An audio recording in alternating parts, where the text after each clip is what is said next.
So tonight, our talk tonight is we're going to start off with our usual format. We have some lightning talks with David and Pete from PolarSeven. Tonight we're actually going to extend that a bit. So unfortunately, Elise from Cloud Health, who is here to see the Cloud Health talk? Just Cloud Health talk? Excellent. No, only two. Okay, cool. So unfortunately, Elise got called away on a family emergency, so she can't make this evening. So what we're going to do instead is Pete's going to extend his talk about AI and his demo that he's going to run for us this evening. So hope you all enjoy that.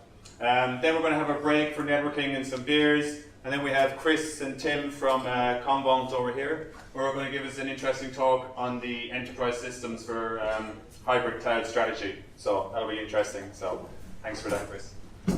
Cool. And then some more networking.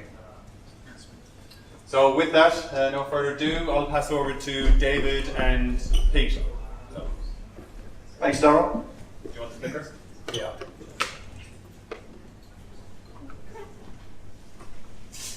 Right, I will be giving introduction to some new features of Amazon Web Services come out this month, or close to this month. And then I'll be doing a short talk on the sexy topic of cloud init. So let's start with AWS Updates and news. There's some very interesting things out this month. We've got network load balancers, so they've now got 3 different types of load balancers. Easy to spot instances. You can now stop them, whereas before they were terminated. And CloudFormation, there's a stack termination protection you can add on to that. So let's start with CloudFormation. The stack termination protection, once you create your stack, you can add this onto it, either through the console or through the API. And what this is really just basically a measure twice, cut once. So you can go in and turn this off and then terminate it, but it means you're double checking which stack you're going to terminate. Now, if you're doing blue-green deployments in a live environment, which I do sometimes for customers, and when you finish, you go and delete a stack, you want to make sure you're deleting the right stack. You don't want to delete the production stack by mistake. You all know what that feels like when you press the enter key and you realize you've done the wrong thing. So the stack protection will help you, not prevent, but will help you not to do that sort of thing. Now, you can also put a policy around that termination protection, so that only certain people can do this. Easy to spot. As you might know, easy to spot instances. It's a matter of supply and demand. As demand rises, the supply drops, prices of the spot instances go up, and then the other way around. As the demand drops, the supply goes up and the price goes down. Now, if the price goes down to a spot point, then you get an instance that you can use. And what would happen in the past, as soon as the supply started to drop again, the price went up, you would then lose that instance forever, gone, completely gone. Unless you somehow preserve the state of that instance, any data on that was completely gone. But now what you can do is you have the option, let's see, you get on there. Now you have the option of choosing between termination and stop. So when you get to that price point, your instance will stop, and then when it gets back to that price, it will start again. So it's now preserving the state. So that's quite a handy feature for using all spot instances. And last but not least, there's now a new load balancer, which is a network load balancer. Now, with the other two load balancers, you've got the classic load balancer and an application load balancer. If you get the DNS name of the load balancer and you go into your console and you type in NS lookup and then put in that DSN name, you'll get back one or more IP addresses. Now, there's no guarantee that those IP addresses will remain the same. So you might go back in there tomorrow and do the same DNS lookup and you've got different IP addresses.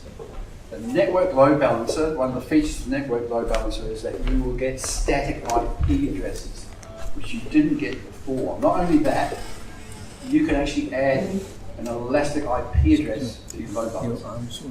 Now, also, the other thing about the network load balancer is that with an application load balancer, you will get what's called zonality.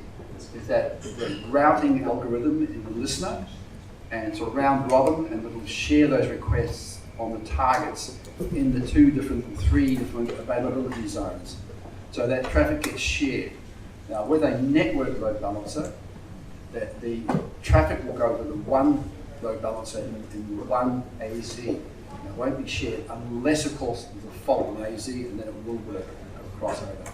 The whole idea is to get very, very fast connections. So with a network load balancer, you can get tens of millions requests per second and very low latency. So this is a very new feature. I had a little poke around it today. Now, there are a couple of things that you don't get with a network load balancer. As you well know, that with an application load balancer, it's at level 7, the application level, and you can examine the packet headings and you can route on path and host name, or use wildcards in your listeners to route to different targets. You can't do that with a network load balancer. It's at a lower level. It's at level 4, which is the transport layer, connection layer, or the TCP. So it's working on IP addresses and ports, and that's how the routing algorithm works, on source and destination IP addresses and ports. Costing on this is a little bit, work on LCUs, so I would recommend that you go and read the documentation if you want to know about the costing on these. Daryl has, from PolarSeven, has created on our website a one-page introduction to the network load balancer. You could go onto Amazon. I'd recommend the first page, if you're going to go to Amazon, would be the Jeff Barr blog. That he'll go through how you set this up and what they use to test it. They use a thing called machine gun, bees with machine guns, where you can load test your applications. And then after that, you can go on and read the copious quantities of Amazon Web Services documentation on these things. Okay, so that's basically covered the new things that I've picked that I think are interesting for this month. And we'll go on to... with the network load balancer, yes. is the virtual address a private address? And then if you want a public address, you have to attach the elastic IP to it. Is that how it works? No, they'll give you an address, Okay. and it'll be stacked. But So will it'll it remain for the lifetime of that. will it be a public address? Like Yes. But say you do blue-green, and then you go to a green stack from the blue, then that IP address will be lost. And the next one will have a different IP address, unless you use an elastic IP address, and you can move them. So that way you can have the same IP address all the time. So it has specific uses, which is wonderful. So any other questions on the what's new or the load balancers, or I'll move on to the next topic. Just there's some information I put up that I've just basically gone over. You'll see there's a different, when you go in, there's a different page now for the load balancers, and it gives you the static IP address, the zonality, source address preservation, for long running connections, which basically answers your question there. And you can do a failover with that. And this gives you there's the difference between the different load balancers that you can use. Now I did read, don't quote me on this, but I did read somewhere where you can actually use these two together. So if you want to get, but don't quote me on that one. Read the documentation. Andy here can probably answer that. Where is he? Andy? Whether they can be used together? Hey, can they be used together? Is anyone using them together? Not that I know of, I wouldn't say. Okay, so maybe I misread that wrong. So yeah, You might well be right. So one of the key differences that I think around the NLB is no approval. Oh, okay. No, I didn't read that in the documentation. That's really big. Oh, okay. Yeah. So again, it's kind of implied in the JetBlog blog based on the traffic patterns. Yeah. Okay. Yeah. But you don't have to pre-warm them. Cool. It's very, very good. Okay. Sorry, can you just repeat that? Sorry? Can you just repeat what he said? He said you don't have to pre-warm the load balancers. Okay, next topic will be bootstrapping and cloud internet. Now, last month I went over AMIs, and Vinci gave a talk on CFN init helper functions, which I felt was quite informative for me because there's a couple that I didn't know about. But I did notice some people having trouble with this idea of baking and frying, and I thought, well, if that's the case, you're going to have a bit of trouble figuring out how you get to those helper functions, how you actually get to call them. So I thought, let's go back to the beginning, and Cloud Init is what will pick all this off for you. The Cloud Init is an industry standard package. It's not specific to Amazon Web Services. I think it originally came up on Ubuntu, but if you go into Amazon Web Services now, on the Linux, Amazon Linux, you'll get this, and on Ubuntu, you'll get this. It's customized for AWS. Do a range of things when you launch an instance. The Cloud Init will run and do a range of things for you. Set the host name, private keys. You might want to have the private keys get on there through this through Cloud Init. But the thing that we want to have a look at is this execute user scripts found in user data.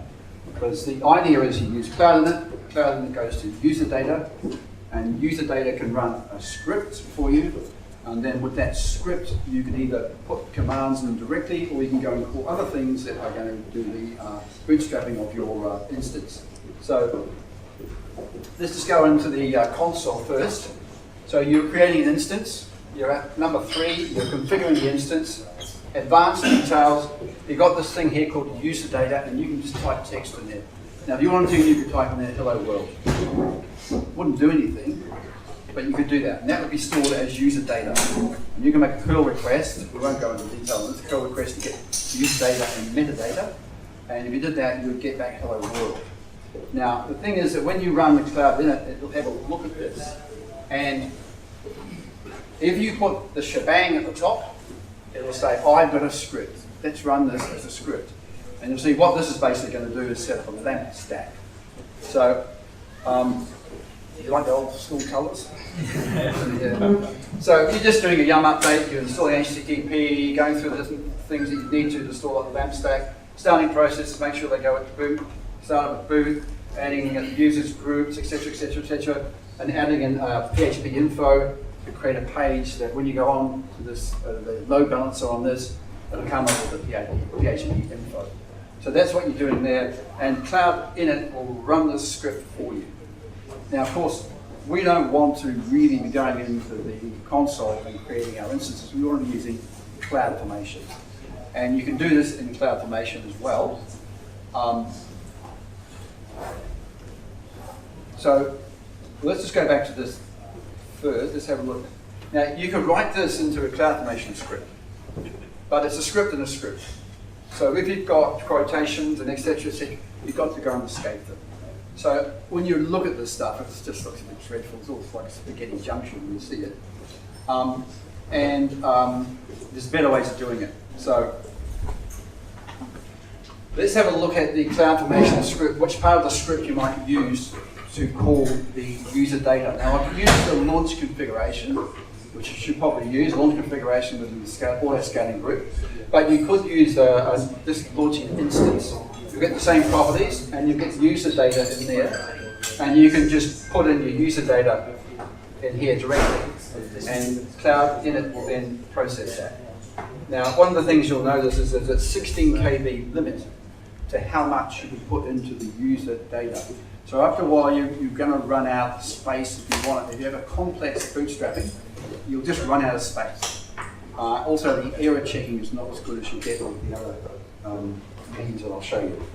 So what you can do then is, with this script you're going to use, you can call other things. Now, you could call Puppet or other provisioning tools, but we're not going to look at that. We're going to look at actually using the Amazon Web Services CFN init.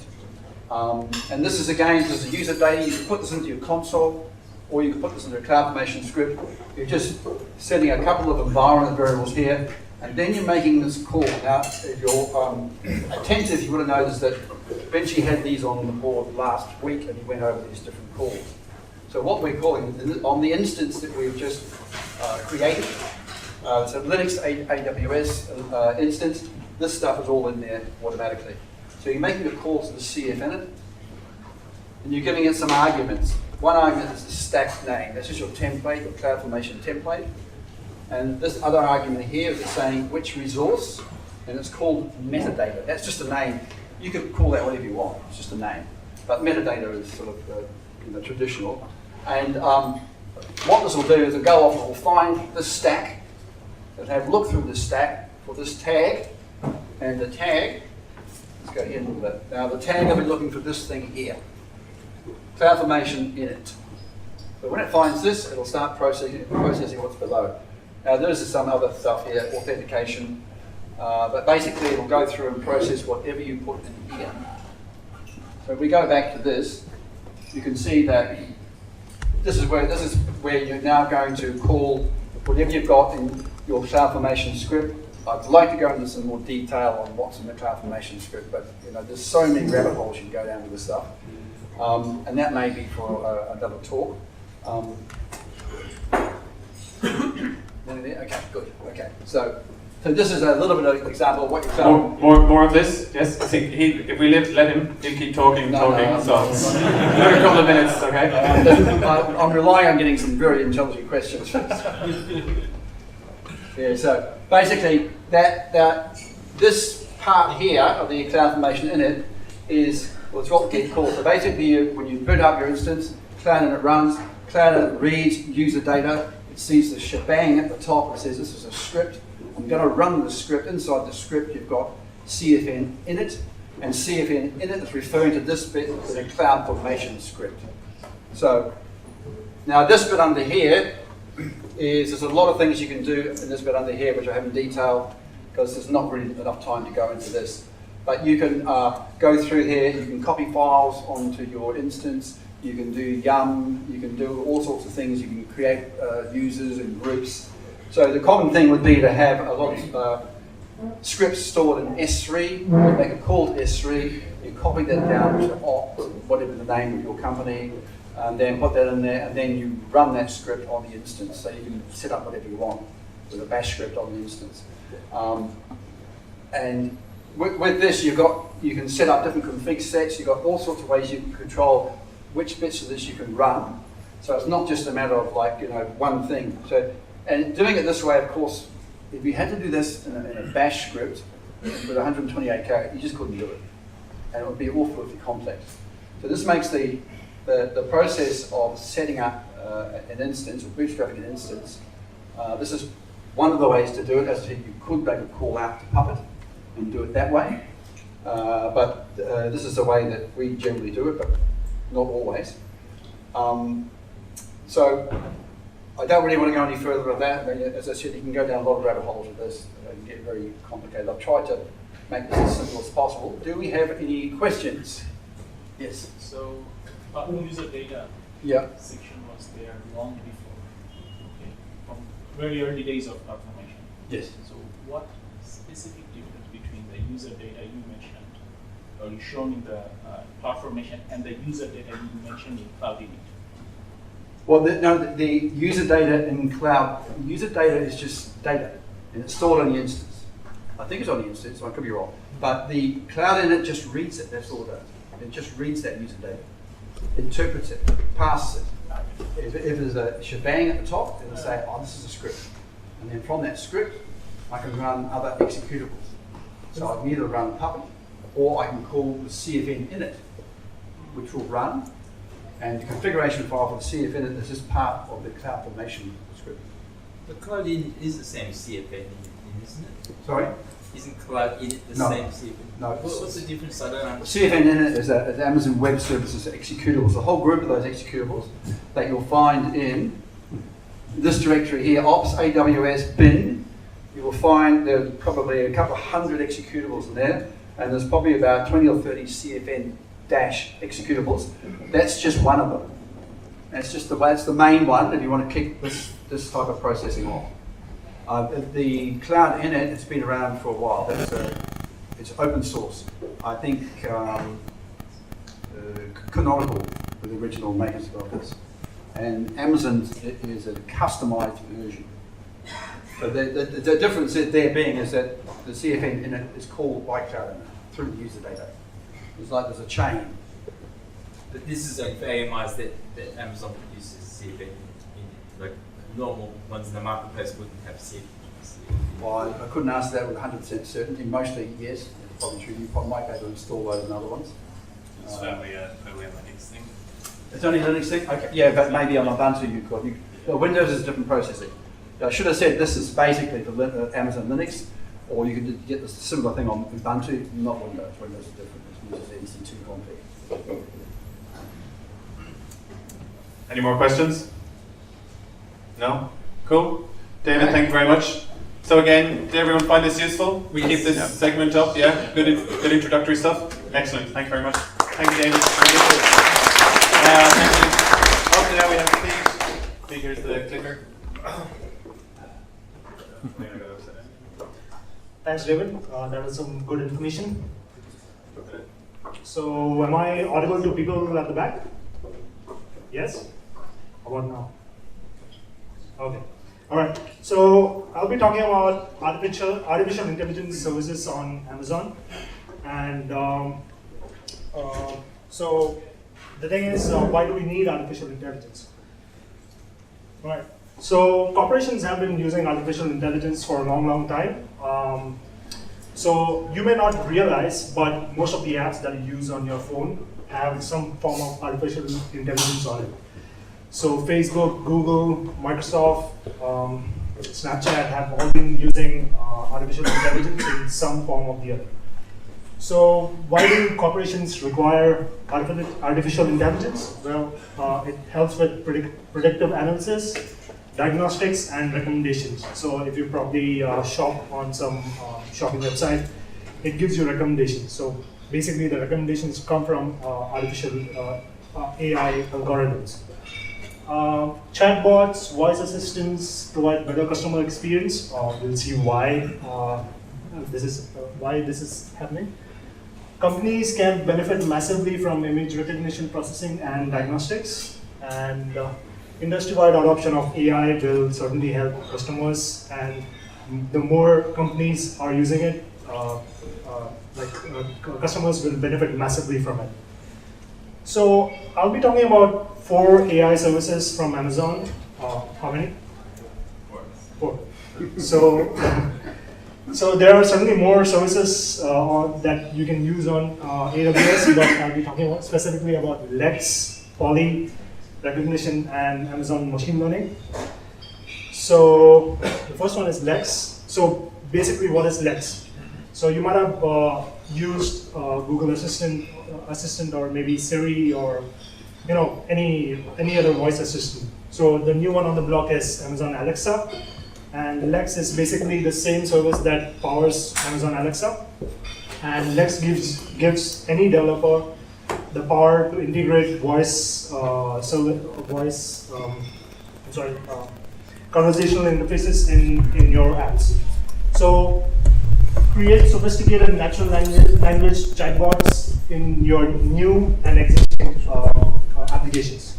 So who uses Amazon Lex? There are certainly many companies that use it, but Astrobot Voice has an app where you can read your emails, and you don't have to leave the app, and it reads all the emails back to you. So it's certainly a good service.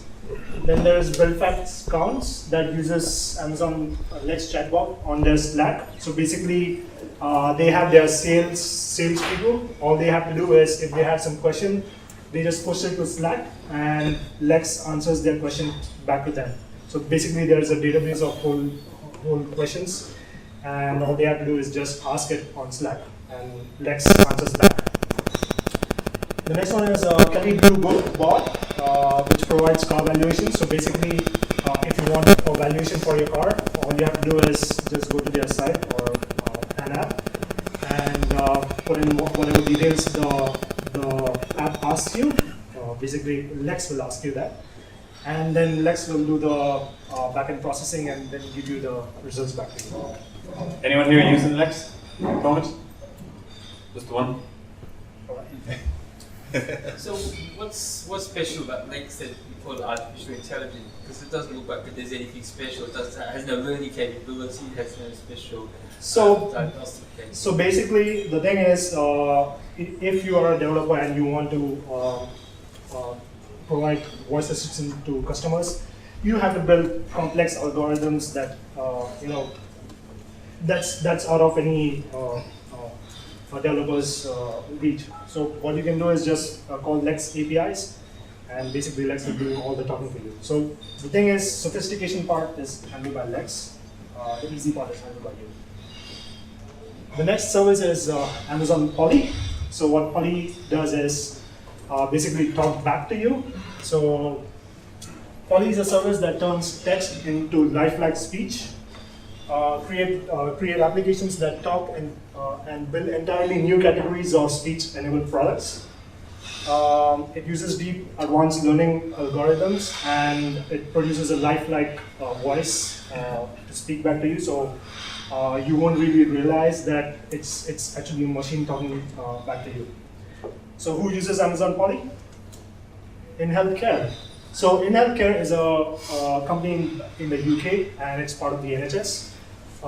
So if you have to call the NHS or maybe In Healthcare helpline, you'll be greeted by Polly, and the benefit of that is users don't have to wait in line.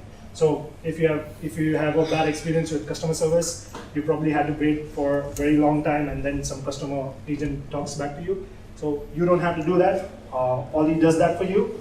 So the benefit is that your customers, your service scales massively. You don't have to hire so many agents to do the talking. The next app is Duolingo. It's one of the apps that I use on a daily basis. Basically, Duolingo is an app where you can learn any language. So, in any German people out here, Guten Tag. So, Good pronunciation. So yeah, the reason why I could say that was because Duolingo was powered by Polly. I didn't actually realize that, but while making this presentation, that's when I realized, oh yeah, Duolingo uses Polly. So just you can try Duolingo out, and it's a great app. The next service is Amazon Recognition. So what Recognition does is it provides image recognition service to the developers. So basically what Recognition does is it reads the image, it recognizes faces, it sees if the person is happy, sad, angry, or whatever, and you can detect objects, scenes, celebrities. Identify inappropriate content in images, so you don't have to manually go through the image and do that stuff. So search and compare faces, quickly add sophisticated deep learning based visual search and image classification to your applications. So who uses Amazon Recognition? Okay. Washington County Sheriff. So what they do is they have a whole bunch of images on their database, and if they have to find a suspect, all they have to do is just put the image into Recognition, and Recognition does the comparison between the images, and in a matter of minutes, you get the result. So what used to take days to identify suspects, it's just a matter of minutes that the sheriff does. The next service is C-SPAN. So C-SPAN is a service in the United States where they show all the government videos over here. So members of Congress and Senate are all on C-SPAN. So what happens is, if I am a constituent and I have to look for my representative or my senator, all I have to do is just type in the details on C-SPAN, and C-SPAN will recognize all of the faces in that, and give the results for the videos where my senator or my representative has spoken. So again, it used to take a lot of time to tag all the people in each of the videos. Now it's in a matter of minutes. Recognition does all the work for CSNAP. The final one that I'll be talking about is Amazon Machine Learning. So basically, machine learning is a service that provides easy machine learning technology for developers for all skill types. Implement models without having to learn complex ML algorithms and technology. Amazon Machine Learning makes it easy to obtain predictions for your applications using simple APIs. And no need to implement custom prediction generation code or write your own bunch of algorithms. Just use machine learning. So who uses machine learning? Huddle. So what Huddle does is, so basically Huddle is used by sports teams. So before going into a game, the coaches and the players, they go into Huddle. They get all the details of the opposing team, and based on that, they can customize their plays and everything, and it provides for a better strategy during the game. The next one is fraud.net. Fraud.net basically lets you identify fraud, and it uses ML to make sense of emerging fraud patterns. So again, all these companies use Amazon services. So I have a demo that I can show you. It was built over the weekend, so there might be a chance that it might fail, but Demos never fail. So what I want to do is, I want you guys to pop out your cameras and click a photo of yourself.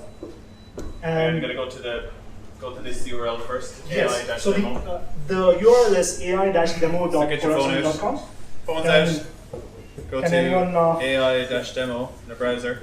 And I also want someone to volunteer with me. Who can do that? Anyone? So, what do you want to do?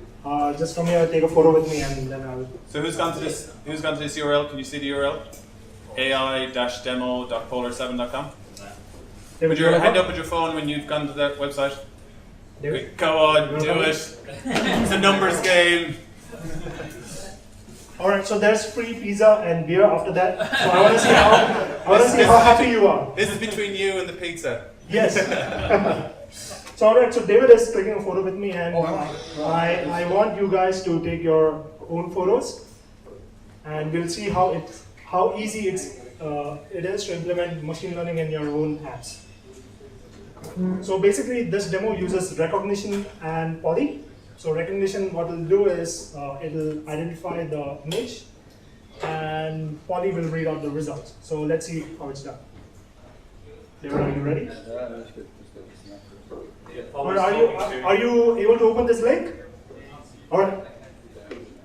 All right, we can already see that there are already 9, 10, 11 happy people. Shall we figure out who's angry? All right. No, I've not built the code for that yet.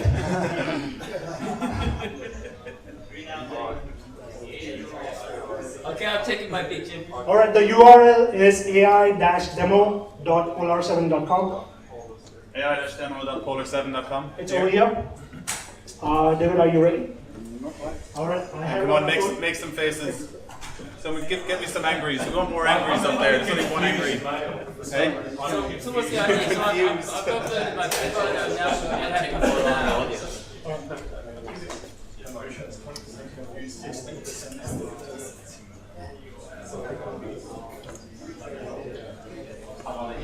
All right, I want to see David how happy you are.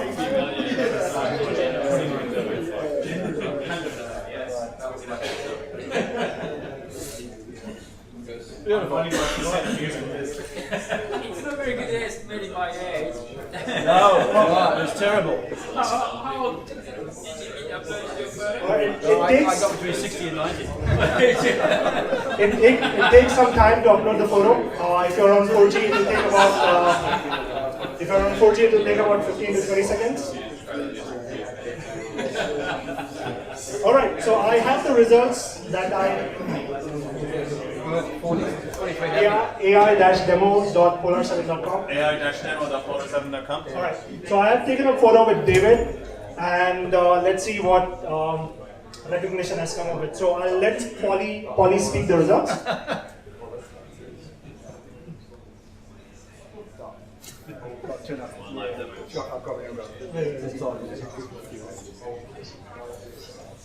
Between 35 and 53 years old.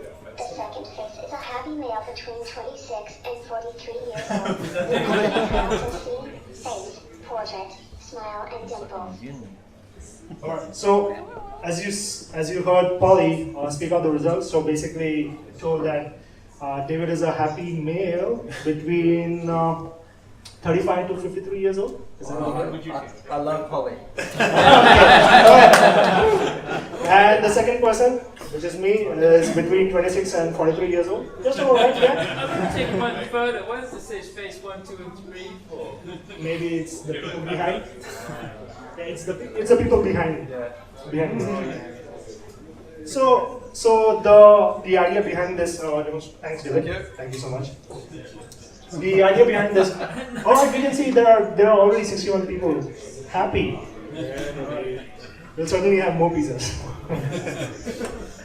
So we got 3 angries. 3 angry They're people. probably angry because they're going to wait for their pizza. All right. So the idea behind this demonstration was that it's super easy to integrate Amazon services, AI services on your apps, whether it is new or existing. It can be done over a weekend or it can be done over a day. So, yep, that's about it. Questions? Any questions? Yes, with recognition, does it only recognize face? Can it, for example, if I give it a whole bunch of shoes in my database, can I say, can you identify what model shoe that I've got?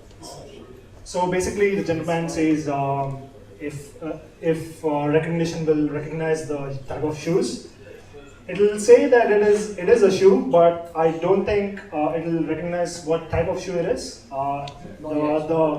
The capability has not come up yet. It's still in its early stages, but as time goes by, we'll see more and more types of recognition on the app.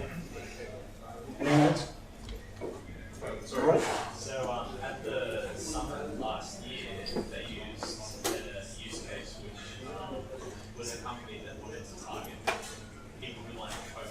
So recognition could recognize a brand or a logo, and basically they would scan through a bunch of different Instagram profiles, and they found that this age group and more females like Coke. You know what I mean? So they kind of use this as part of the marketing exercise. So that was there to recognize this range of Coke.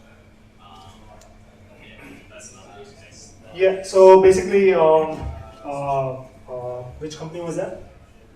I don't know the name of the company, but they just use Coca-Cola as So a basically- digital marketing company. Yeah, so maybe some digital marketing company made an application which recognized what age groups drink Coke, and that's one of the use case. Thanks for that. What's your name? What? Curtis. Thanks, Thank you, Curtis. Curtis. Anyone else? Any more questions? All right. Is it possible to translate that language? So Poly doesn't do that. There is something I'm not sure how to do. I don't think there is. Can you link it into, say, Google translate.google.com sort of thing? So Google is a different service. Oh, no, but